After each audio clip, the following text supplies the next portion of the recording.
The World Series of Poker main event is back on ESPN. When this news came out at the end of March, the global poker community was electrified, and some people started talking about a second poker boom. So in this video, we're going to take a closer look at whether that idea actually holds up, and more importantly, what the modern poker landscape looks like if we really are heading in that direction. My name is Andreas Wagner for Card Player, the Poker Authority.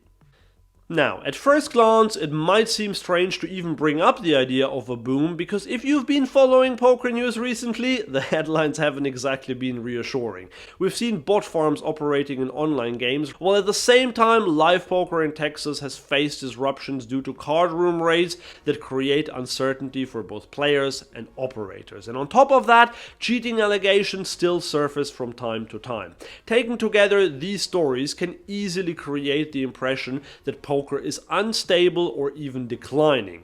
But that view misses what's actually happening beneath the surface. Because when you zoom out and look at the bigger picture, the game is in a much stronger position than it appears. One of the clearest indicators of this is the sustained growth of live poker, which has been booming worldwide for several years now. This isn't limited to major destinations like Las Vegas or a handful of European stops, but extends to local card rooms, regional tours, and low-stakes cash games that are consistently running with full tables and long waiting lists.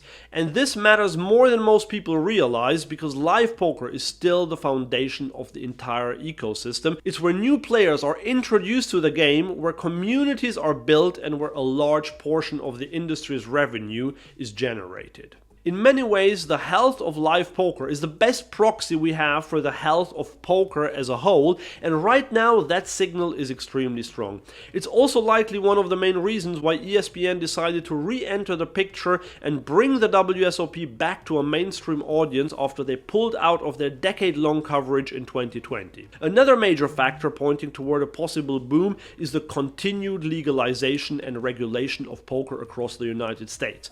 More states are opening up to online poker, and the overall direction is clearly toward increased accessibility.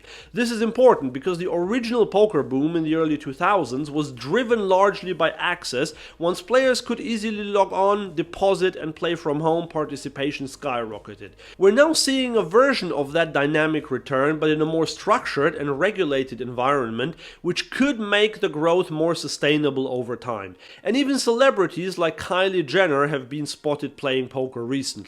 However, what makes this moment particularly interesting is that, unlike the first boom of the early 2000s, this one isn't centered solely on the United States. Poker is becoming increasingly global, with a significant influx of players from Asia entering the ecosystem, and platforms like GG Poker, which is owned by a Korean businessman, playing a major role in facilitating that growth. This shift changes the entire dynamic of the game, because instead of relying on one primary market, poker is now being supported by multiple regions simultaneously. As a result, the potential for growth is no longer tied to a single country or audience, but to a worldwide network of players that continues to expand. At the same time, we're also seeing innovation in how poker is played and experienced, which could be another key driver of a modern boom. Platforms like Coin Poker are experimenting with formats that simply didn't exist during the early 2000s, including crypto-based ecosystems, all-in or fold variants, and features like splash pots that inject additional action into games. These changes are particularly relevant when it comes to recreational players, because one of poker's long-standing challenges has been maintaining their engagement over time. By making games faster, more dynamic, and more entertaining, these innovations have the potential to keep casual players in the ecosystem for longer, which is essential for any sustained period of growth.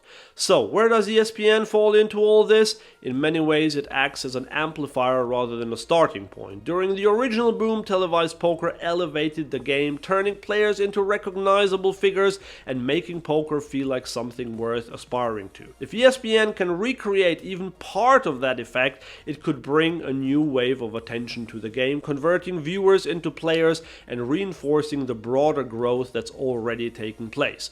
Of course, none of this guarantees that we're we're about to see a second poker boom on the same scale as in the early 2000s, but what's different now is that the foundation appears to be much stronger and more diversified than it was before. So the real question isn't just whether a boom is coming, but whether we're already in the early stages of one without fully recognizing it. Because when you put all the pieces together, like growing live games, expanding legalization, a global player base, new formats, and mainstream media returning to the scene, it starts to look less like a struggling industry and more like one that is evolving and building momentum.